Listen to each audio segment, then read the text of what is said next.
Hello guys, എനിക്ക് നിങ്ങളോട് ഞങ്ങൾ കാലിക്കറ്റ് പോയപ്പോണ്ടായ ഒരു ബാഡ് എക്സ്പീരിയൻസ് പറയാനുണ്ട്. കോളേജിന്റെ അടുത്ത് തന്നെ ഒരു ലുലു മാൾ ഉണ്ടാക്കി വെച്ചതുകൊണ്ട് ആദ്യം ലുലുവിൽ പ്രസന്റ് ആയിട്ടേ നമ്മൾ കോളേജിൽ പ്രസന്റ് ആവലുള്ളൂ. പക്ഷെ നമുക്ക് ബാഡ് എക്സ്പീരിയൻസ് ഉണ്ടായത് ലുലു മാൾ നല്ല കേട്ടോ.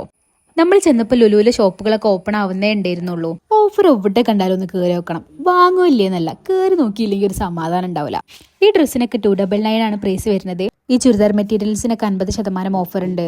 അങ്ങനെ ഒരുപാട് കളക്ഷൻസ് ഉണ്ടെന്നൊന്നും ഞാൻ പറയില്ല, അത്യാവശ്യം തരക്കേടില്ലാത്ത കളക്ഷൻസ് ഒക്കെ ഉണ്ട്. പിന്നെ എപ്പത്തെയും പോലെ സുഡിയോയിൽ എന്താ പാടെന്ന് അറിയാൻ വേണ്ടി അവിടെ ഒന്ന് കയറി എല്ലായിടത്തുനിന്ന് തേരാപ്പാര നടന്ന് പരിശോധന നടത്തി എന്തെങ്കിലും വാങ്ങേണ്ടതുണ്ടോ എന്ന് ആലോചിക്കുന്ന സമയത്താണ് ഇവള് പറയാണ് ഇവക്ക് തല ഇറങ്ങുന്നുണ്ട് എന്ന്.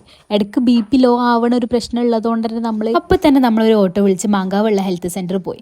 അവിടെ ഏതോ ഒരു ഓഫീസർ ലീവായ കാരണത്താൽ അവധിയാണെന്ന് അവിടെ ഒട്ടിച്ച് വെച്ചതുകൊണ്ട് നമ്മൾ എന്താക്കി, ഓട്ടോക്കാരൻ നമ്മളെ നേരെ പന്നിയങ്കര ഡിസ്പെൻസറി കൊണ്ടുപോയി. നമ്മളെ നാട്ടുമ്പുറത്തെ ഹോസ്പിറ്റലൊക്കെ സത്യം പറഞ്ഞാൽ എത്രയോ ഭേദമാണ്. വലിയ കാലിക്കറ്റ് ആണ്, കോർപ്പറേഷൻ ആണെന്നൊന്നും പറഞ്ഞിട്ട് ഒരു കാര്യമില്ല. നമ്മളവിടെ ചെന്നപ്പോൾ നമുക്ക് 85 ടോക്കൺ കിട്ടിയത്.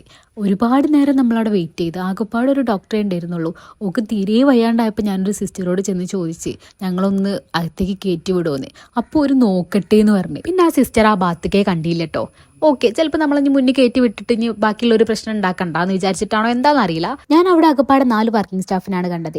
ഒരാൾ OP ടിക്കറ്റ് എടുക്കാനും 2 ആൾ മരുന്ന് കൊടുക്കാനും ഒരാൾ ഡോക്ടറും. BP ചെക്ക് ചെയ്യാൻ ഇങ്ങോട്ട് വന്നിക്കാണെങ്കിൽ അവിടെ മരുന്ന് കൊടുക്കാൻ ആളുണ്ടാവില്ല. അവിടെ ഒഴിവുണ്ടായിട്ടും നിയമനം നടത്താത്തതാണോ, ഇനി അവിടുത്തെ സ്റ്റാഫ് എല്ലാവരും കൂടി ലീവ് എടുത്തതാണോ, അതോ കോർപ്പറേഷന്റെ പ്രത്യേകതയാണോ BP നോക്കാനും മരുന്ന് കൊടുക്കാനും ഒരാൾ എന്നുള്ളതൊന്നും എനിക്കറിയില്ല. ഓക്ക് BP ചെക്ക് ചെയ്തപ്പോൾ പറ്റ ലോ ആയിരുന്നു.